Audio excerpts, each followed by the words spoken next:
ನೋಂದಾಯಿತ recognised political ಪಾರ್ಟಿಗಳಿಗೂ ಕೂಡ ಚುನಾವಣಾ ಪ್ರಕ್ರಿಯೆಯಲ್ಲಿ ಅಧಿಕೃತವಾಗಿ ಪಾಲ್ಗೊಳ್ಳುವಂಥ ಸಹಭಾಗಿತ್ವ ಇರಬೇಕು ಅನ್ನೋ ಕಾರಣಕ್ಕೋಸ್ಕರ ಚುನಾವಣಾ ಆಯೋಗ ಎಲ್ಲ ರಾಜಕೀಯ ಪಕ್ಷಗಳಿಗೆ ಕಳೆದ 14 ವರ್ಷದ ಹಿಂದೆಯೇ ಈ ಅವಕಾಶ ಮಾಡಿಕೊಟ್ಟಿದೆ.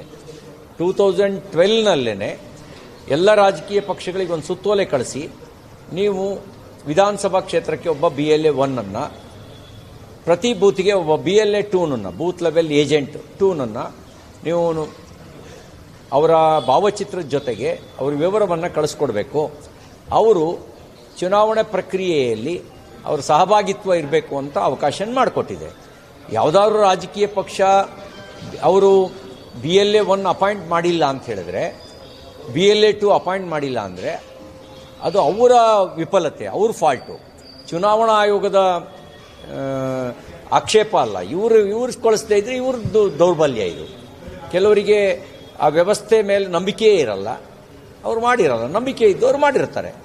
ಇನ್ನು BLOಗಳು ಅದು ಸರ್ಕಾರಿ ವ್ಯವಸ್ಥೆ.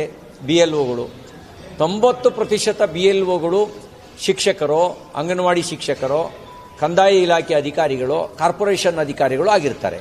BLOಗಳು ಬೂತ್ ಲೆವೆಲ್. ಇವರು ಯಾರ ಮೇಲೆ ಆಕ್ಷೇಪಣೆ ಮಾಡೋದು? ನನಗೆ ಇವರ ಕಾಂಗ್ರೆಸ್ನವ್ರ ಹೇಳಿಕೆಯನ್ನು ನೋಡ್ತಾ ಇದ್ದಾಗ ಒಂದು ಹಾಸ್ಯಾಸ್ಪದ ಅಂತ ಅನಿಸ್ತಿತ್ತು. ಯಾಕೆಂದರೆ ಇದು 10ನೇ SIR, 9 SIRಗಳು ನಡೆದೋಗಿದ್ದಾವೆ.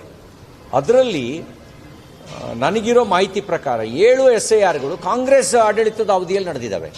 SIR ಅನ್ನೋದು ಮೊದಲು ಪ್ರಾರಂಭ ಆಗಿದ್ದೇ 1952ನಲ್ಲಿ. ಉದ್ದೇಶ ಮತದಾರರ ಪಟ್ಟಿಯ ಪರಿಷ್ಕರಣೆಯೇ ಉದ್ದೇಶ.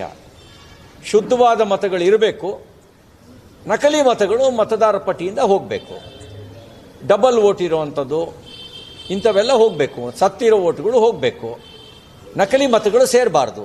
ಇದರ ಉದ್ದೇಶ ಇರ್ತಕ್ಕಂಥದ್ದು.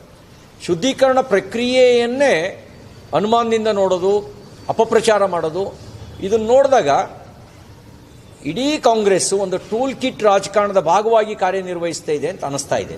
ಅಂದರೆ ಜನರಲ್ ಒಂದು ಅನುಮಾನ ಸೃಷ್ಟಿ ಮಾಡೋದು, ಚುನಾವಣಾ ಆಯೋಗದ ಕರ್ತವ್ಯದ ಬಗ್ಗೆನೇ ಒಂದು ಅಪನಂಬಿಕೆ ಹುಟ್ಟಾಕೋದು. ಜವಾಹರ್ಲಾಲ್ ನೆಹರು ಅವ್ರ ಕಾಲದಲ್ಲಿ SIR ನಡೆದ್ರೆ ಇಟ್ ವಾಸ್ ಕರೆಕ್ಟ್. ಇಂದಿರಾ ಗಾಂಧಿಯ ಕಾಲದಲ್ಲಿ SIR ನಡೆದ್ರೆ it was good. Rajiv Gandhi ಅವ್ರ ಕಾಲದಲ್ಲಿ SIR ನಡೆದ್ರೆ ಇಟ್ ವಾಸ್ ಫೆಂಟಾಸ್ಟಿಕ್. BJP ಕಾಲದಲ್ಲಿ SIR ನಡೆದ್ರೆ ಇಟ್ ವಿಲ್ ಫಾಲ್ಟ್. ಈ ಥರದ ಒಂದು ಮಾನಸಿಕ ಸ್ಥಿತಿಯೇ ಅವರ ದುರುದ್ದೇಶವನ್ನು ವ್ಯಕ್ತಪಡಿಸುತ್ತೆ. ಮತ್ತು ಈಗ ಅನುಮಾನ ಯಾರು? BLOಗಳ ಬಗ್ಗೆ ಅನುಮಾನನ ಅವರಿಗೆ? ಯಾರ ಬಗ್ಗೆ ಅನುಮಾನ? ರಾಜ್ಯ ಚುನಾವಣಾ ಆಯುಕ್ತರು, ರಾಷ್ಟ್ರೀಯ ಚುನಾವಣಾ ಆಯುಕ್ತರು ಕೇವಲ ನಿರ್ದೇಶನ ಕೊಡ್ತಾರೆ. ಆ ನಿರ್ದೇಶನ ಸಾರ್ವತ್ರಿಕವಾಗಿರೋ ನಿರ್ದೇಶನ, ಆ ನಿರ್ದೇಶನ ಸರ್ವಮಾನ್ಯವಾಗಿರೋ ನಿರ್ದೇಶನ. ಆ ನಿರ್ದೇಶನದಲ್ಲಿ ಏನಾದ್ರು ದೋಷ ಇದೆಯಾ ಅಂದರೆ ಆ ದೋಷ ಹುಡ್ಕಕ್ಕೆ ಸಾಧ್ಯ ಆಗಿಲ್ಲ ಇವರಿಗೆ ಅವ್ರ ಸರ್ಕ್ಯುಲರ್ಗಳಲ್ಲಿ. ಇನ್ನು ಎಕ್ಸಿಕ್ಯೂಟ್ ಮಾಡೋರು ಯಾರು? BLOಗಳು. BLOಗಳೆಲ್ಲ ಇವ್ರ ಕೈಗೊಂಬೆ ಅಧಿಕಾರಿಗಳೇ. ನನಗೆ ಇನ್ನೊಂದು ಆಘಾತ ಆಗಿದ್ದೇನು ಅಂದರೆ, ಒಂದು ಅನ್ಅಫಿಷಿಯಲ್ ಮೀಟಿಂಗಲ್ಲಿ DCಗಳನ್ನು ಕರೆದು ಮುಖ್ಯಮಂತ್ರಿಗಳಿದ್ದಂಥ ಸಭೆಯಲ್ಲಿ ಮೈನಾರಿಟಿ ವೋಟ್ ಒಂದು ಬಿಟ್ಟು ಹೋಗ್ದಂಗೆ ನೋಡ್ಕೋಬೇಕು ಅಂದರೆ ಮೆಜಾರಿಟಿ ವೋಟ್ ಬಿಟ್ಟು ಹೋಗ್ಬೋದಾ ಅಂತ ತಾಕೀತು ಮಾಡ್ತಾರೆ ಅಂತ ಹೇಳಿದ್ರೆ, ಅಂದರೆ SIR ದೋಷಪೂರಿತವಾಗಿ ಆಗಬೇಕು ಅನ್ನೋದು ಕಾಂಗ್ರೆಸ್ನ ಇಚ್ಛೆ ಇದೆ. ಅವ್ರು ಹೇಳಬೇಕಿತ್ತು ನಕಲಿ ವೋಟ್ ಸೇರಬಾರ್ದು ಅಂತ ಹೇಳಿದರೆ ಅದೊಂದು ಪ್ರಾಮಾಣಿಕವಾಗಿರುವಂಥ ಸೂಚನೆ ಆಗ್ತಿತ್ತು. ಡಬಲ್ ವೋಟ್ ಇರಬಾರ್ದು ಅಂತ ಹೇಳಬೇಕಿತ್ತು. ಬಾಂಗ್ಲಾದೇಶಿಗಳಿಗೆ ಜಾಗ ಕೊಡಬಾರ್ದು ಅಂತ ಹೇಳಬೇಕಿತ್ತು. ಅದನ್ನು ಹೇಳಿಲ್ಲ ಅವರು. ಅದ್ರ ಬದಲಿಗೆ ಮೈನಾರಿಟಿ ವೋಟ್ ಬಿಟ್ಟು ಹೋಗಬಾರ್ದು. ಇಟ್ಸ್ ಮೀನ್ ಮೈನಾರಿಟಿ ವೋಟ್ನ ನೀವು ಯಾವುದನ್ನು ಡಬಲ್ ಇದ್ದರೂ ನೋಡ್ದಂಗೆ ಇರಬೇಕು, ಅಕ್ರಮ ಮಾಡೋದಕ್ಕೆ ಸಹಕಾರ ಕೊಡಬೇಕು ಅನ್ನೋ ಒತ್ತಡವನ್ನು ಇವರು ROಗಳಿಗೆ, ಜಿಲ್ಲಾಧಿಕಾರಿಗಳಿಗೆ ಹೇರ್ತಾ ಇರ್ತಕ್ಕಂಥದ್ದು. ನಕಲಿ ಮಾಡುವ ಸಂಚನ್ನು ರೂಪಿಸುವಂಥ ಪ್ರಯತ್ನನ ಕಾಂಗ್ರೆಸ್ ಮಾಡ್ತಾ ಇದೆ ಅಂತ ನಂಗೆ ಅನುಮಾನ ಬರ್ತಾ ಇದೆ. ಮತ್ತು ಕೆಲವು ಕಡೆಗಳಲ್ಲಿ ಡಿಲೀಟ್ ಅಂತ ತೋರಿಸಿದ್ದಾರೆ, ವೆಬ್ಸೈಟಲ್ಲಿ ಇಲ್ಲ. ಅದರಲ್ಲಿ ಡಿಲೀಟ್ ಅಂತ ಯಾವುದನ್ನು ಡಿಲೀಟ್ ಮಾಡಿದ್ದಾರೆ ಅಂತ. ಈಗ ನಮ್ಮ ಚಿಕ್ಕಮಗಳೂರಿನಲ್ಲೇ 6000ಕ್ಕೂ ಹೆಚ್ಚು ಚಿಕ್ಕಮಗಳೂರು ವಿಧಾನಸಭಾ ಕ್ಷೇತ್ರ 125 6,000ಕ್ಕೂ ಹೆಚ್ಚು ಮತಗಳು ಅವ್ರ ಲೆಕ್ಕದಲ್ಲಿ ಶಿಫ್ಟೆಡ್ಡು, 8,000ಕ್ಕೂ ಹೆಚ್ಚು ಮತಗಳು ಡಿಲೀಟೆಡ್ಡು. ಅದರಲ್ಲಿ 981 ಮತಗಳನ್ನು ಮಾತ್ರ ವೆಬ್ಸೈಟಲ್ಲಿ ತೋರಿಸಿದ್ದಾರೆ, ಉಳಿದಿದ್ದನ್ನು ತೋರಿಸಿಲ್ಲ.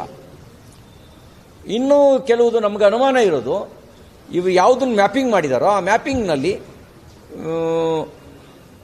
ಏಜ್ ಗ್ಯಾಪ್ಗಳು ಕಂಡು ಬರ್ತಾ ಇದೆ. ಇದೆಲ್ಲ ಯಾರು ತಪ್ಪು? BLOಗಳು ತಪ್ಪು.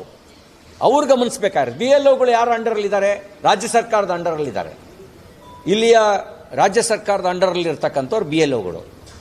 ಅವರಿಗೆ ಮೇಲಿಂದ ಒತ್ತಡ ಹೇರಿರೋದಕ್ಕೆ ಪರಿಣಾಮ ಆ ಒತ್ತಡಕ್ಕೆ ಮಣಿದು ಅವರು ಮ್ಯಾಪಿಂಗನ್ನು ಸರಿಯಾದ ರೀತಿಯಲ್ಲಿ ಮಾಡಿಲ್ಲ ಅಂತಕ್ಕಂಥದ್ದು ಕೂಡ ಕಂಪ್ಲೇಂಟ್ ಇದೆ. ಈಗ ಸಿ ಫಾರಮನ್ನು ಭರ್ತಿ ಮಾಡಬೇಕಾದ್ರೆ ಅದರಲ್ಲಿ ಈ ಲೋಪದೋಷಗಳಾಗದಂತೆ ಎಚ್ಚರ ವಹಿಸಬೇಕು. ಅಷ್ಟೇ ನಾನು ಆಗ್ರಹಿಸ್ತೇನೆ. ಪ್ರಾಮಾಣಿಕವಾಗಿ ಆಗಬೇಕು, ಪಾರದರ್ಶಕವಾಗಿ ಆಗಬೇಕು, ಶುದ್ಧವಾದ ಮತಗಳು ಉಳಿಬೇಕು. ನಕಲಿ ಮತಗಳು ಯಾರ ಒತ್ತಡಕ್ಕೂ ಮಣಿಯದಲ್ಲೇ ಅದನ್ನ ಕಿತ್ತಾಕಬೇಕು.